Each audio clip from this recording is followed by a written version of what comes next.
તો એ નારદજી જ્યારે પરિભ્રમણ કરવા માટે નીકળ્યા ત્યારે ભગવાન શ્રી કૃષ્ણચંદ્ર સ્વધામ પધારી ગયા ત્યારે પરિભ્રમણ કરવા માટે નીકળ્યા.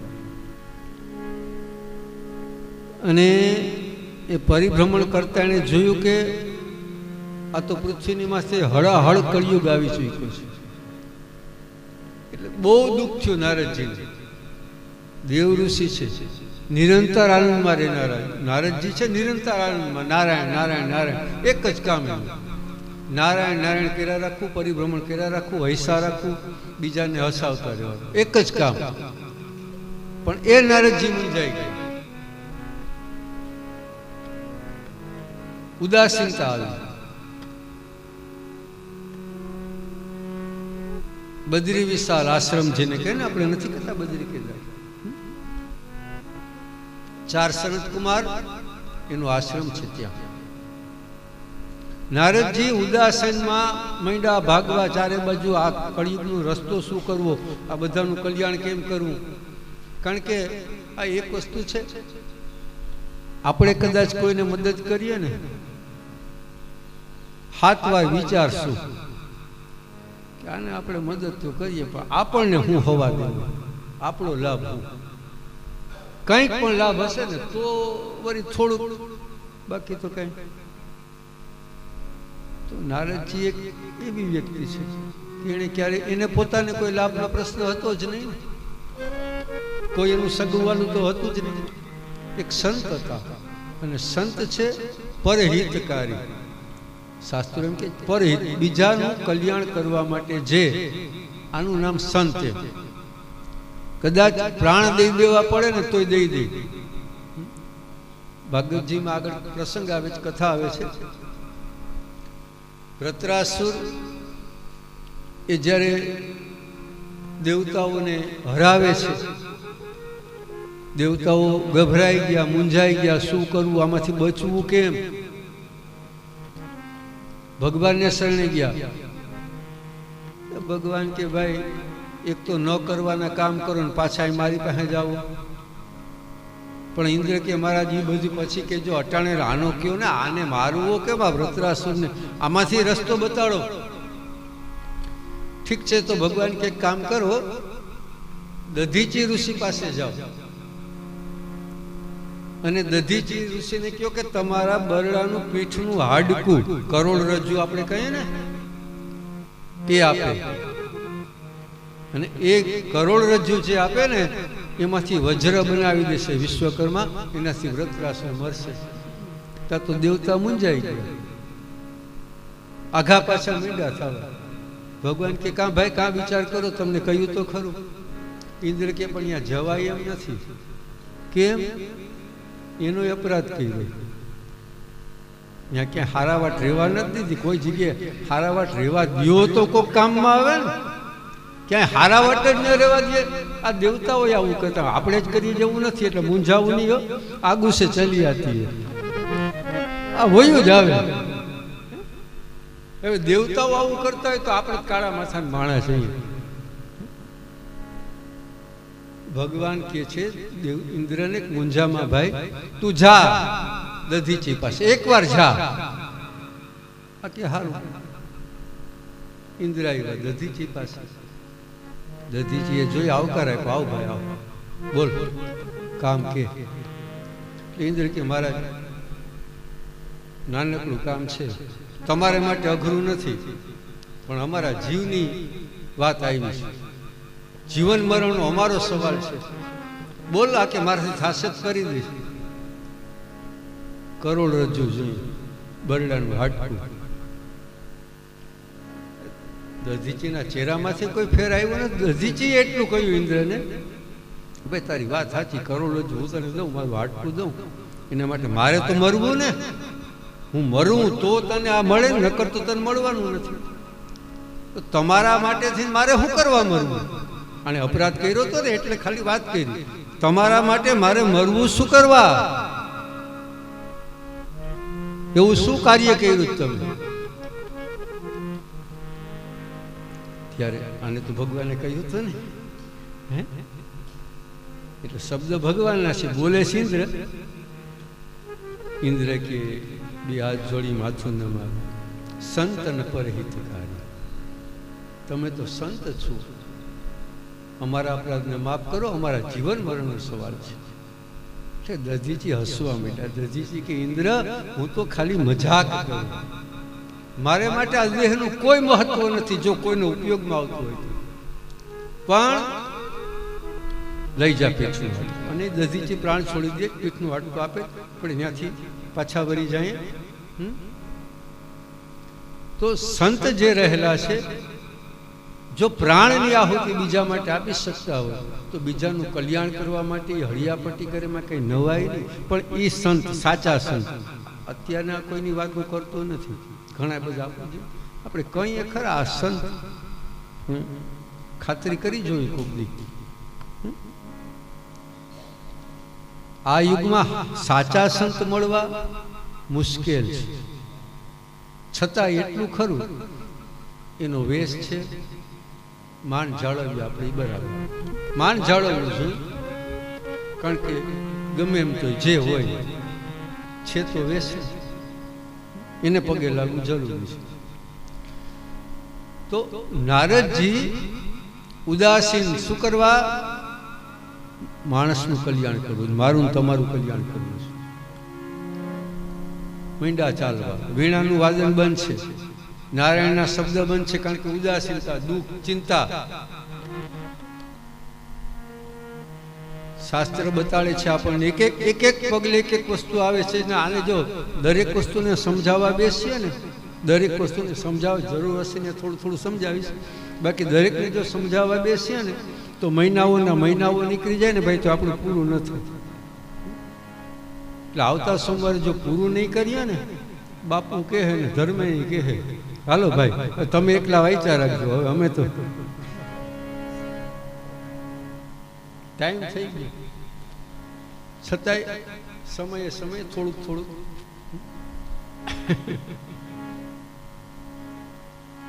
ભાગવતજી શીખવાડે છે, ચિંતા માણસને જ્યારે વળગે ને ભાઈ, ત્યારે બધું ભૂલાઈ જાય છે.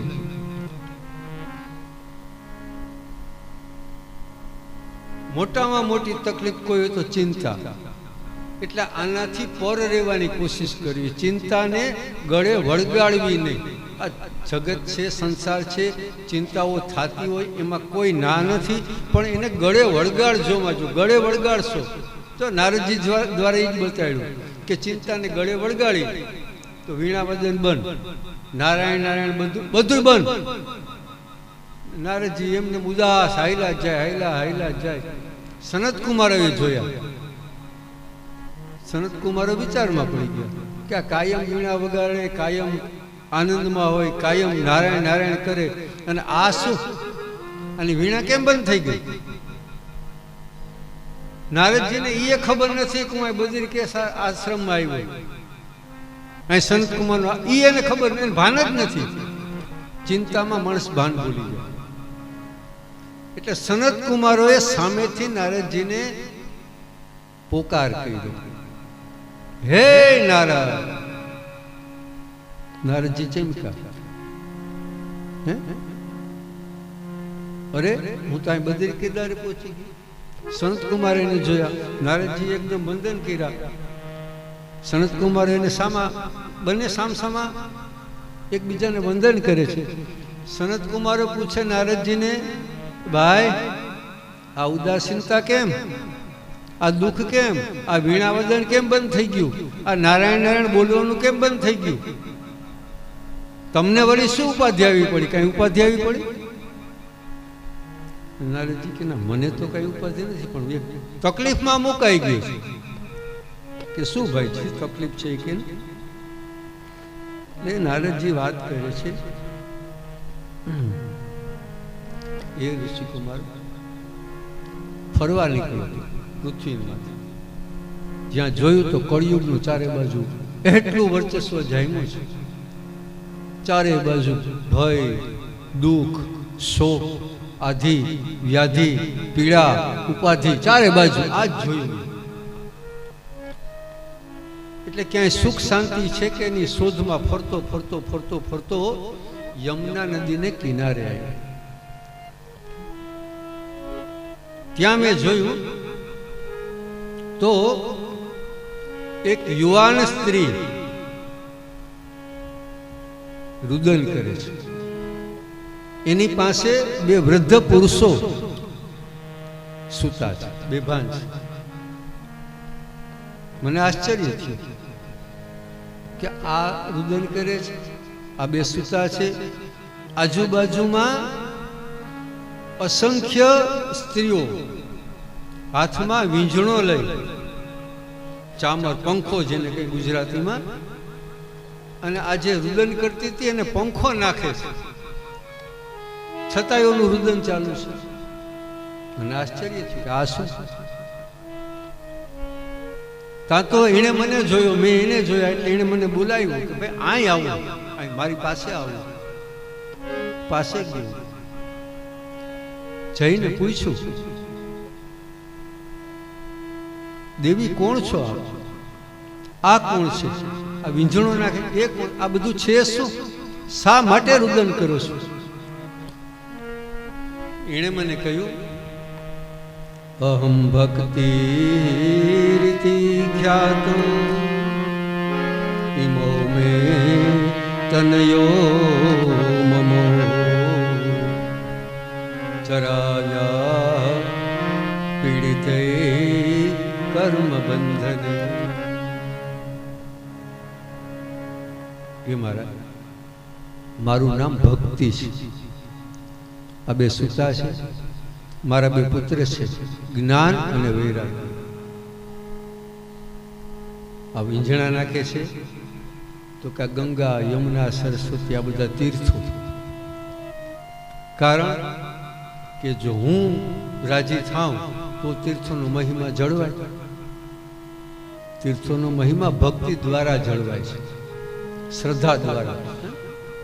હું જ રાજી ન હોઉં. પણ આ કે નારદજી કે તો તું રડત શા માટે?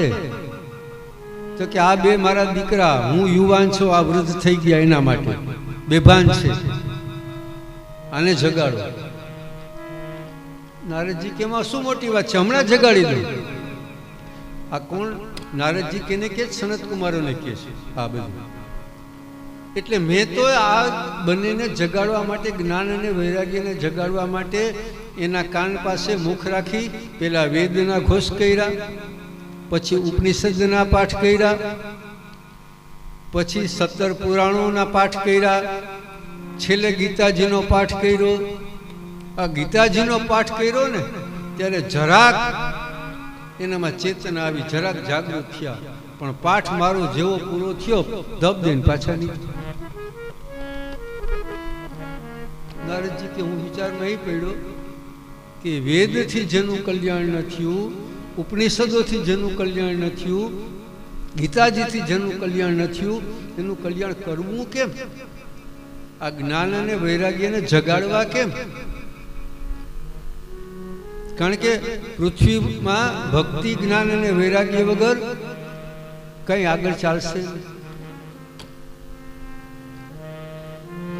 ભક્તિના દીકરા બે, એક જ્ઞાન, એક વૈરાગ્ય. જ્ઞાન એટલે સમજણ. આપણી સમજણ છે ને એ જ્ઞાનનું સ્વરૂપ છે. જો સાચી સમજણ આવે ને તો જ વૈરાગ્ય આવી શકે, નહીં તો વૈરાગ્ય આવે નહીં. અહીંયા મારો કહેવાનો અર્થ, વૈરાગ્ય એટલે ઘર બાર છોડી, પરિવાર બધું છોડી અને ચાલ્યા જવું, એકલા બેસીને એ વૈરાગ્યની વાત હું નથી કરતો. આ મારે ચોખવટ ઘણી વખત કરવી પડશે ઘણી બાબતો. અહીંયા વૈરાગ્યની જે વાત છે, સમજણ, જ્ઞાનની. જ્ઞાન એટલે આપણું સમજણ, આપણી સમજણ આપણું જ્ઞાન છે. ભક્તિ તો આપણામાં બેઠેલી જ છે. આ ખાલી આપણે એને પ્રગટ થવા નથી દેતા, દબાવીને મૂકી દીધી, તું બે છાની મૂની. કારણ કે એમાં વર્ગી જાવ પછી આ સંસારમાં આગળ કેમ બધું. તો સમજણ જે આપણી છે એ જો આપણી જાગૃત થાય, ભક્તિ જાગૃત થાય તો આપણો વૈરાગ્ય એટલે શું? સંસારમાં રહેવાનું જ છે, છતાંય વૈરાગ્ય રાખો તો કેવી રીતે? કોઈ પણ વસ્તુ આપણને પ્રાપ્ત થાય તો એકદમ આનંદમાં આવી જાય. ગમે એવી વિપત્તિ આવી જાય જરાય મૂંઝાઈ ન જાય. આનું વૈરાગ્ય. બહુ નાનકડી વાત છે પણ અઘરી છે. અઘરી એટલા માટે છે પણ જો કે તમને કહું એનો મને એટલું જ લાગુ પડે કે આપણને થોડુંક સારું થાય તો આપણે આમ ચણા ઝાડમાંથી ચડી જાય. બે શબ્દ જરાક કોક આમ વખાણ કરે ને આહા આહા તા તો આપણે આહા એમથી અમારા વખાણ થાય. ભાઈ છાનવાનું ન રહે, બોલો ખોટે ખોટે વખાણ કરે, ખાલી દેખાડું કરો. તું ચણા ઝાડમાંથી ચડમાં હેરાન થાય.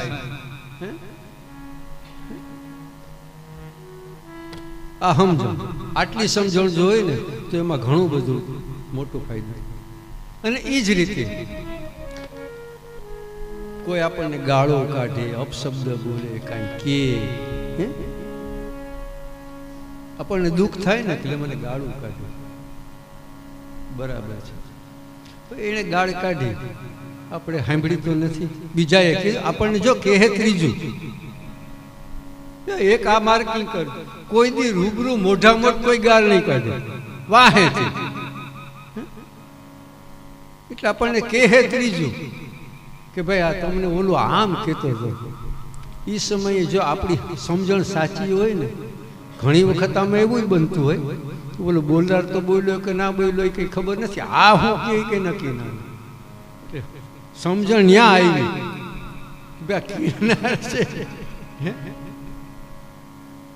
ભલે કે અને કદાચ ગાળ કાઢી, ભલે કાઢી, ભલે એને આપણે એમ ના કહીએ કે ભાઈ ભલે કાઢી, કારણ કે તો બીજી વાર કહે નહીં ને, એ પાછું થાય ને, એટલે તરત કઈ કેવું નહીં. હે ગાળ કાઢી એટલું કઈ મૂકી દેજો, પછી જોઈ લો રમત.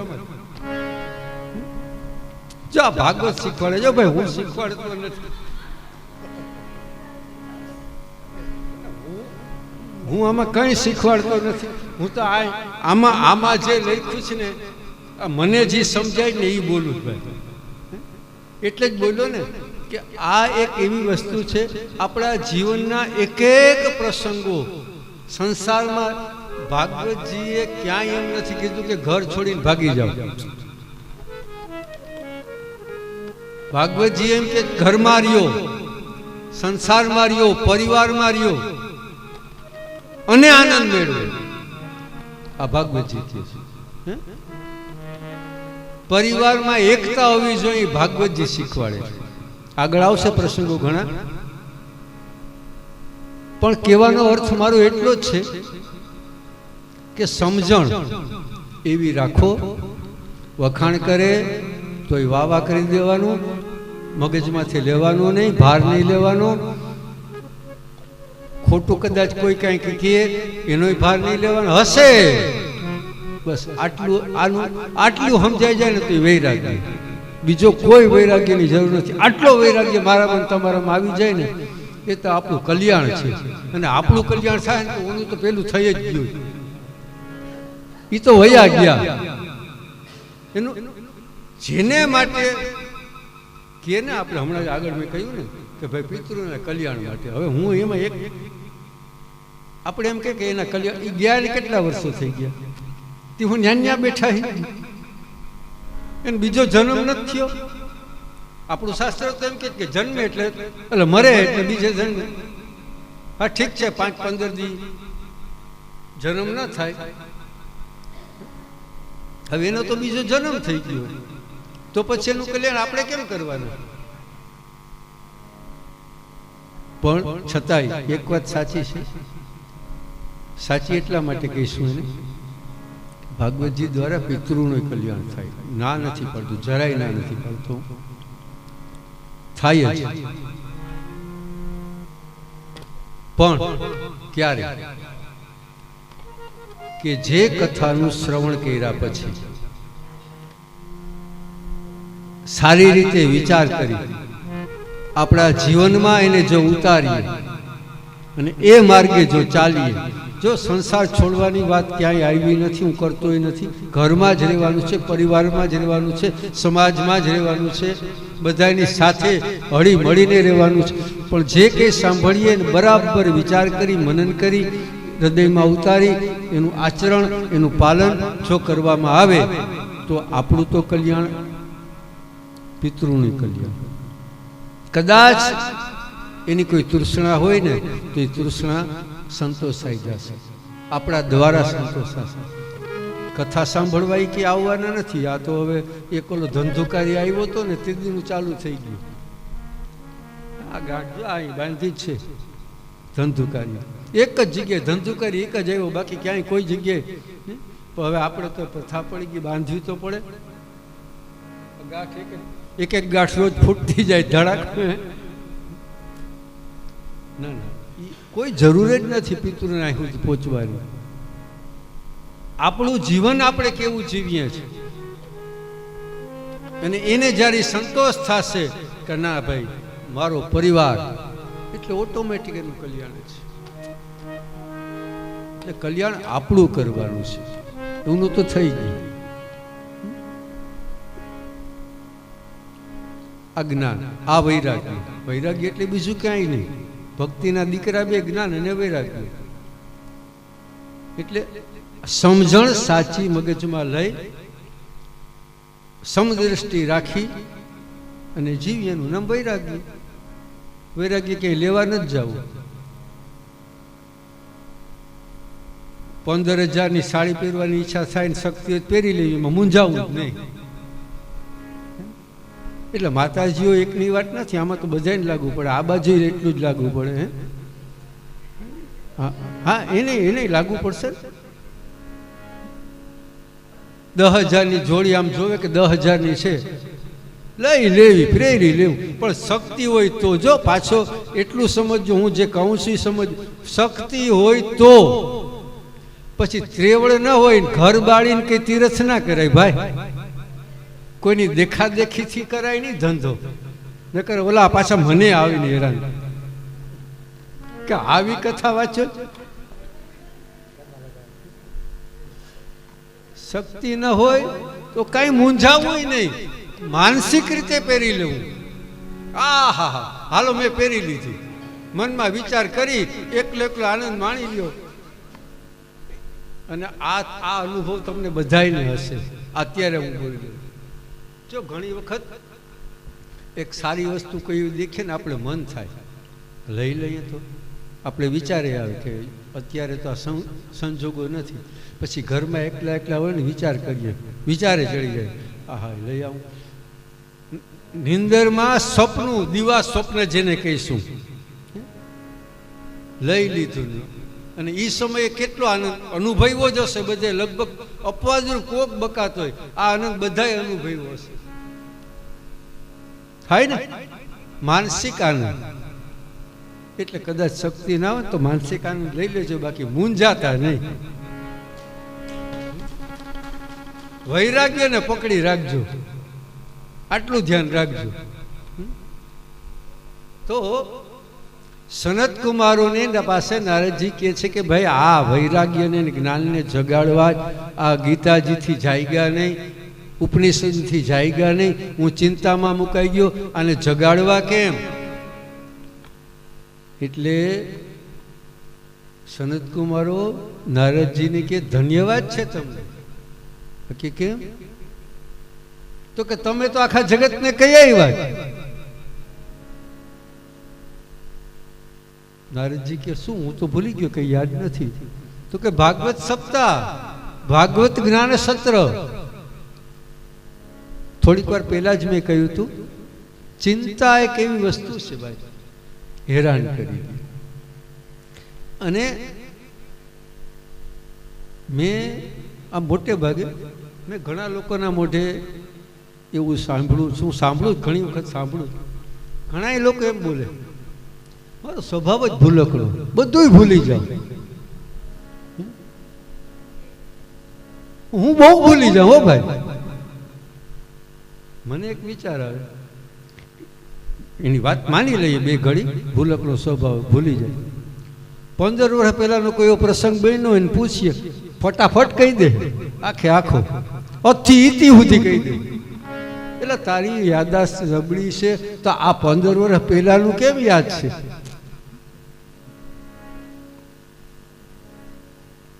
યાદાશ્ત નબળી હોય નહીં, પણ ક્યારેક આ યાદાશ્ત દગું આપે. ક્યારે આપે? ચિંતા. મારો મુદ્દો એ છે, આપણા મગજમાં કોઈ ચિંતા હોય ને ત્યારે આપણે વધારે ભૂલીએ. થોડીક વાર પહેલા હાથમાં કંઈક લીધું હોય, મૂકી દીધું હોય અને મગજમાં ચિંતા હોય ને પછી મંડીએ ફંફરવું, આખું ઘર ફેંદી નાખીએ, 10 વાર માંથી નીકળીએ, ત્યાં જ મૂક્યું હોય, મળે નહીં. તકલીફ મોટામાં મોટી ચિંતામાં છે.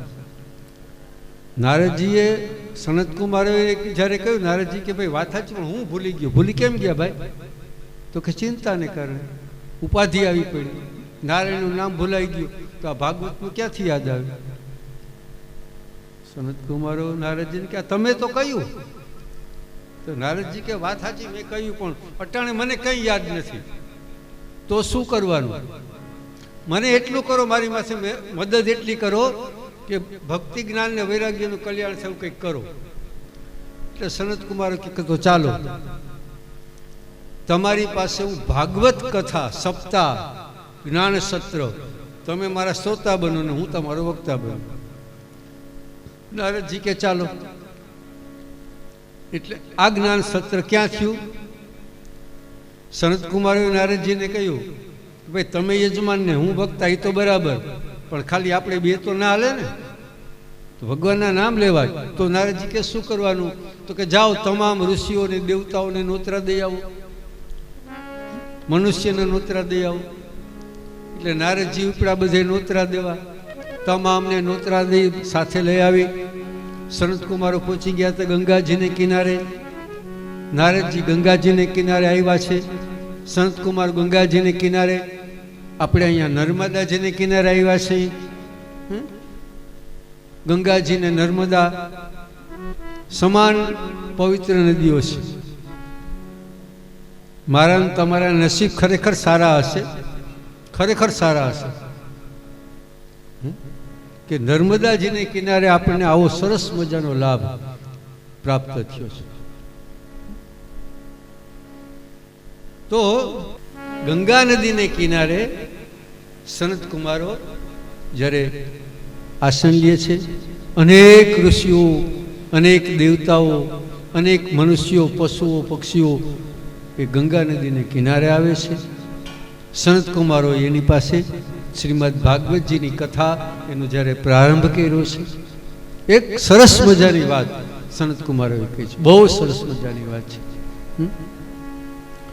કે નારદ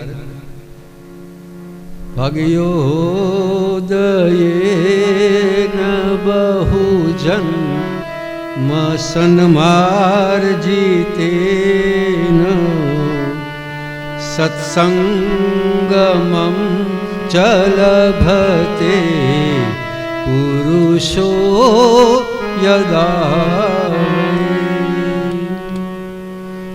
અજ્ઞાન હેતુકૃત મોહમદાંતકારમ નાશમ વિદાયહિ તદો દય વિવેક.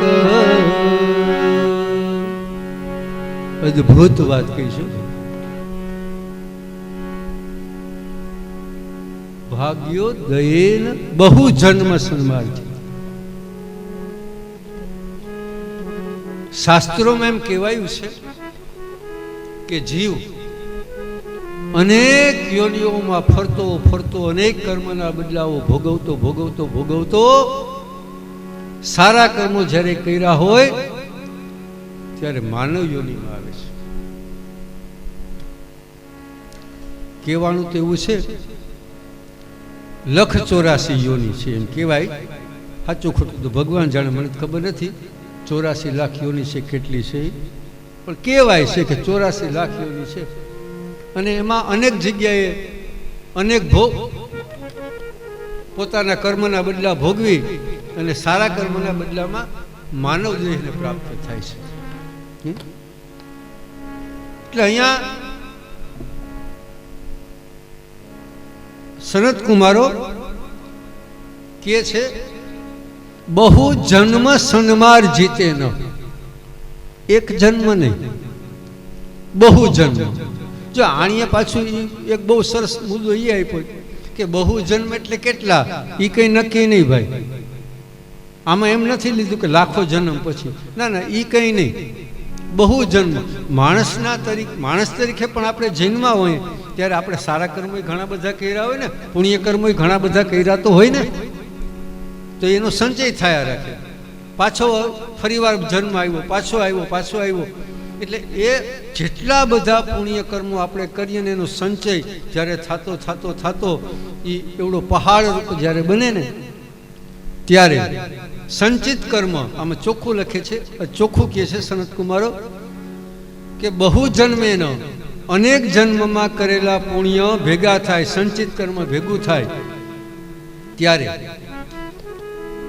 સત્સંગ મમચ લભતે. આ સત્સંગનો લાભ. અત્યારે આપણે અહીંયા સત્સંગ કરવા ભેગા થયા છે, સત્સંગનો લાભ આપણને પ્રાપ્ત થયો. મને કહેવાનું પ્રાપ્ત થયું છે, તમને સાંભળવાનું પ્રાપ્ત થયું. મારા અને તમારા અનેક જન્મોના પુણ્યના પ્રતાપે આપણે નર્મદા નદીને કિનારે અત્યારે અહીંયા ભેગા થયા છે અને એના દ્વારા આપણે એનો લાભ, સાચો લાભ લઈ હૃદયની અંદર જે નૈસર્ગિક આનંદ છે, થોડીક વાર પહેલા જ હું કહી ગયો, બે આનંદ, સાધનજન્ય અને સ્વયંભૂ. તો આપણે નૈસર્ગિક આનંદ જે સ્વયંભૂ આનંદ છે એને આમાંથી મેળવી અને એના દ્વારા આપણે સંસારમાંથી શીખ લેવાની છે. તો નારદજીની પાસે ભાગવતજીનું મહાત્મ્ય જ્યારે આણે ચાલુ કરીને ભાગવતજીની કથાનો પ્રારંભ કર્યો ત્યારે સૂત પુરાણી મુનિ કહે છે કે અહીંયા ચાલુ જ થયું, પ્રારંભ જ થયો છે હજી ખાલી માત્ર.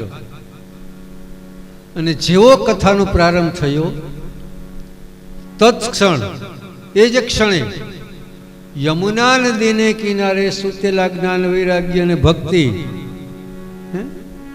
અહીંયા પ્રગટ થયા. જ્ઞાન વૈરાગ્યને જે મૂર્છા વળી ગઈ હતી, બેભાન હતા, એ ઉતરી ગઈ, અહીંયા પ્રગટ થયા.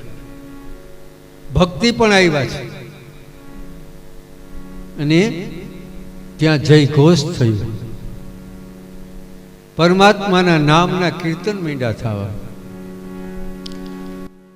શ્રી કૃષ્ણ ગોવિંદ હરે મુરારે, શ્રી કૃષ્ણ ગોવિંદ હરે મુરારે, હે નાથ નારાયણ વાસુદેવ, હે નાથ નારાયણ વાસુદેવ.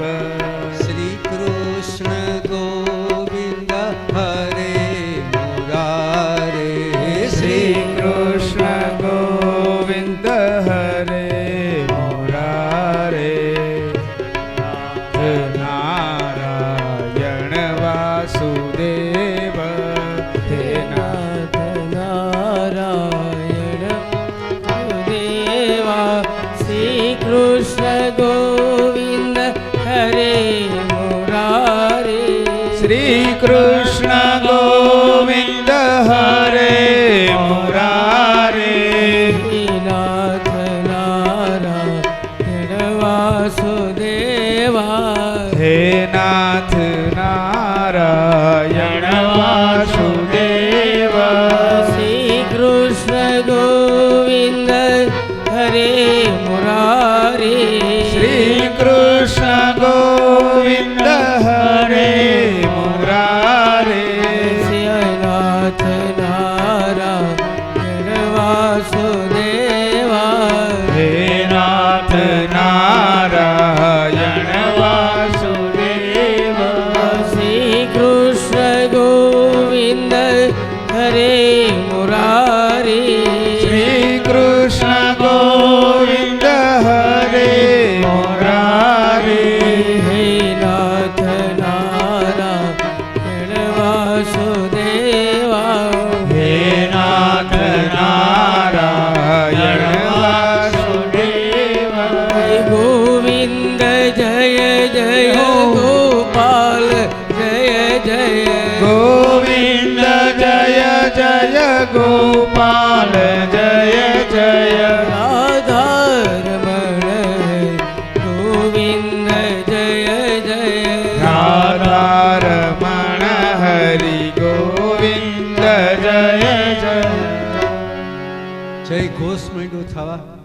કીર્તનો માંડ્યા થવા.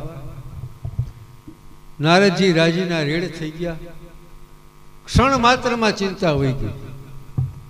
જે ઉપાધિ બધું વહી ગયું. વીણા મંડી વાગવા, નારાયણ નારાયણનું નામ માંડ્યું ચાલુ થવા. ભાગવતજીનું મહાત્મ્ય સમજાવતા સનત કુમારો નારદજીને કહે છે કે નારદ, આ ભાગવતજી એટલા બધા મહાન છે, ગમે તેવું પાપી જીવ હોય ને, ગમે એવો પાપી જીવ, એ પાપી જીવનું પણ કલ્યાણ કરનારા છે.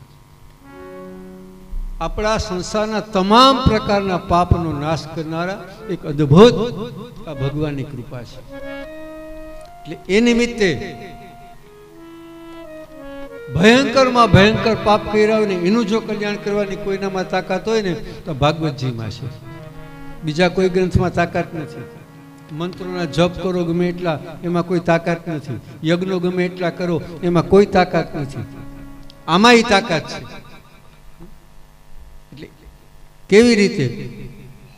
તો કે ધંધુકારી મહાન ખલ હતો, છતાં એનું કલ્યાણ ભાગવતજીએ કર્યું. વિમાન આવ્યું, નારદજી કે મારા જારવો, ઉતાવળ ન કરો. આ કોણ હતો ધંધુકારી? આ વિમાન ક્યાંથી આવ્યું કે એ પૂરી વાત તો કરો. સનત કુમાર કે અમારે ઉત્સાહમાં ને ઉત્સાહમાં ભૂલાઈ ગયું. એટલે હાલ પાછી વાત કરું પહેલેથી. શું ધંધુકારી કોણ? તુંગભદ્રા તટે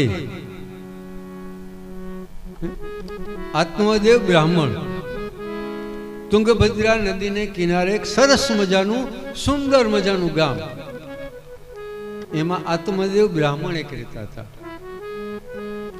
એના એક પત્ની, એનું નામ ધુંધલી. સનત કુમાર એમ કે છે, સુતપુરાણી એમ કે છે કે આત્મદેવ વિદ્વાન, વેદોના ઉપાસક, 3 કાળની સંધ્યા કરવાવાળા, ગાયત્રીનું આરાધન કરવાવાળા, શાંત સુશીલ બ્રાહ્મણ હતા. પણ એના જે પત્ની હતા ને ધુંધુલી, એ થોડોક સ્વભાવ ફેર હતો, જાજો નહીં, થોડોક. આખો દી ધૂંધવાયા જ કરે, આખો દી ચાલુ જોઈ, જરા કઈ માગ્યું નથી, રાડ પાડી નથી. આખા દીમાં 10-12 ઝઘડા ન કરે તો પચે નહીં. ધૂ ધૂ ધૂ કરે ને એનું નામ ધૂંધલી. એટલે મેં કહ્યું ને, ખુલાસા મારે બહુ કરવા પડશે આમાં. મને તકલીફ એ થાય ને કે આ મારે સામે મારા યજમાનો નથી, મારા જ છે.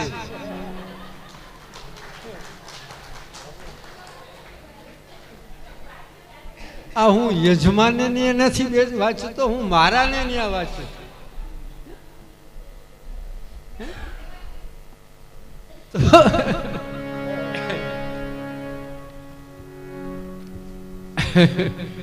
સચ્ચિદાનંદ રૂપાય વિશ્વોત્પત્યાદિ હેતવે તાપત્રય વિનાશાય શ્રી કૃષ્ણાય વયં.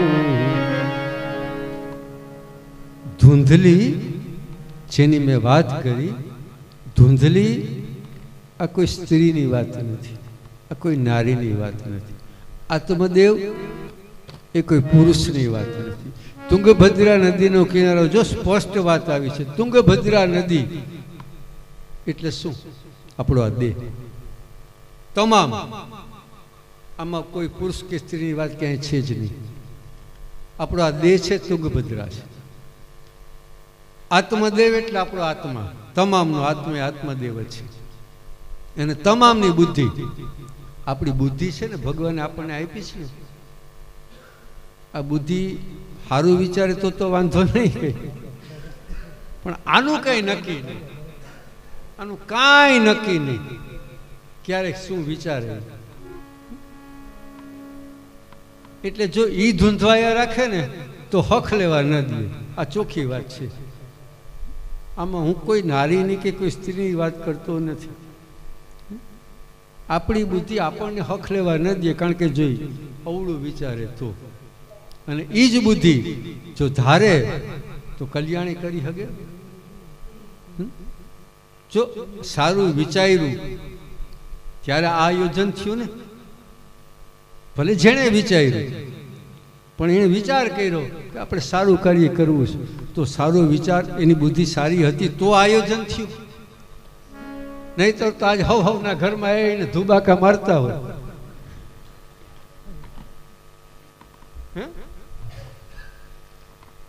એટલે કહેવાનો અર્થ હંમેશા સારું વિચારજો ભાઈ. કદાચ કોઈ ખરાબ કરી જાય ને તો એનું સારું વિચારજો. હું તો એમ કહીશ, કદાચ આપણું મૂંઝાવું નહીં, એનું સારું વિચારજો. અને જો એનું સારું વિચારશો ને તો તમારું એની મેળે સારું થશે. ભાગવતજી આપણને સમજાવે. એટલે આપણી બુદ્ધિ આપણી જ છે, એને કંટ્રોલમાં કેમ રાખવી નહીં આપણે જોવાનું હોય. પણ જો આપણે બુદ્ધિના વશમાં થઈ ગયા તો પછી કાંઈ નક્કી નહીં ભાઈ. એ આપણી માથે સવાર થઈ ગઈ ને તો કાંઈ નક્કી નહીં શું થાય. એટલે એ આત્મદેવને ત્યાં સંતાન નહોતું કાંઈ. એને ગાય પણ પાડી હતી, ગાય પણ રાખી હતી, ઉપાયો ખૂબ કર્યા. પોતે તો વિદ્વાન હતા, વેદ શાસ્ત્રોના જાણકાર, એટલે ઉપાયો કર્યા. કોઈ ઉપાય ફળીભૂત નથી. ત્યારે આત્મદેવ એને એટલો બધો દુઃખ થયું કે આના કરતા મરી જવું સારું. વનમાં મરવા માટે આયલા. એક સરસ મજાનો નદીનો કિનારો આવ્યો. થયું કે અહીં સ્નાન કરીને અહીં પૂરું કરી નાખ્યું. એ સમયે સુંદર મજાના વડના ઝાડના છાંયની નીચે યોગી પુરુષ બિરાજમાન હતા. એણે આને જોયા. આત્મદેવને ખબર નથી કે કોઈ, કારણ કે એ તો ચિંતામાં હતો ને. નાવું વિચાર કર્યો, નાવું કઈ નાવું, પાછો ઊભો. ઓલા સમજી ગયા કે આનું કઈ ઠેકાણું નથી. એટલે એને બોલાવ્યા, ભાઈ હે વિપ્રદેવ, તમે શું ચિંતામાં છો? શું દુઃખ છે તમને?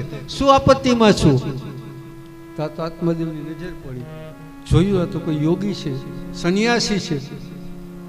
વંદન કર્યા. ભાઈ કેમ તમે આટલા બધા દુઃખી કેમ છો? આ શું આવ્યું? મરવા. અરે પણ મરવાનું કારણ ભાઈ સંતાન નથી. એટલે એલા તો યોગી હતા. એણે આત્મદેવને વેદની ને ઉપનિષદની વાત કહી કે ભાઈ તું નસીબદાર છો, તારી સંતાન નથી. કેમ? તો બે રીતે નસીબદાર. સંતાન સારું થાય તો એના મોહમાં ફસાઈને મરીશ, અને સંતાન જો ખરાબ થશે ને તો એની આગમાં, દુઃખીમાં. ઈશ્વરની કૃપામાં તારે ત્યાં સંતાન નથી, એમાં આટલો દુઃખી શું થાય? એટલે આત્મદેવ કે મહારાજ, આ જ્ઞાન તમારી પાસે રાખો. જ્ઞાન મારે નથી જોતું, મારે તો સંતાન જોઈએ. તમારે દેવું જ. લાલસા એના વશમાં માણસ જ્યારે થઈ જાય ને ત્યારે સારા નરસાનું કોઈ ભાન રહેતું નથી. આત્મદેવ એમ કે છે ઓની વાત કે ભાઈ કોઈ જ્ઞાન મારે નથી જોતું, સંતાન દિયો. ત્યારે ફરી એકવાર યોગી ચેતવે છે કે ભાઈ આત્મદેવ, આ તારા લેખ મેં વાંચ્યા છે. સંતાનની જીદ કરીશ ને તો દુઃખી થાય. કે ભલે થાવ, ભલે થાવ, દુઃખી થાવ તો, પણ આપો. યોગીને વિચાર તો થઈ પડ્યો, પણ ગમે એમ તો યોગી હતા ને, વિચાર કરે મનમાં કે બ્રાહ્મણ છે, આ દુઃખી ન થાય એવું કંઈક કરીએ. એટલે એક ફળ અભિમંત્રિત કરી આત્મદેવને આપે છે કે આ ફળ તારા પત્નીને ખવડાવ, અને આને કારણે તારે ત્યાં એવો દીકરો થશે કે તારું કલ્યાણ કરશે. આત્મદેવ કે બહુ સારું. આત્મદેવ તો આવ્યા ઘેરે, પત્નીને ફળ આપ્યું, આ તમે ખાજો, આપણે ત્યાં બહુ સરસ મજાનું સંતાન પ્રાપ્ત થશે. આત્મદેવ તો પોતાના, કારણ કે એનું એક જ કામ હતું, નવરો બેસે એટલે પુરાણો લઈને બેસી જાય, વેદ લઈને ગીતાજી લઈને બેસી જાય. પત્નીને ફળ તો આપી દીધું, હવે તકલીફ ચાલુ થઈ, લઈ તો લીધું. હમણાં જ મેં કહ્યું ને, બુદ્ધિની તકલીફ આ એક જ છે કે આ હું જો ખાઉં, ઉદરમાં ગર્ભ રહીએ તો ઉપાધિના પાર નહીં, કે હરફરે ન થવાય, ક્યાંય બહાર જવું જવાય નહીં, આ ખાવું જ નથી. એટલામાં એની બેન આવી ત્યાં, એટલે આને વાત કરી કે ભાઈ આ ફળ મારા પતિ લઈ આવ્યા, મારે ખાવું નથી, તું કઈક આનો રસ્તો કર ને.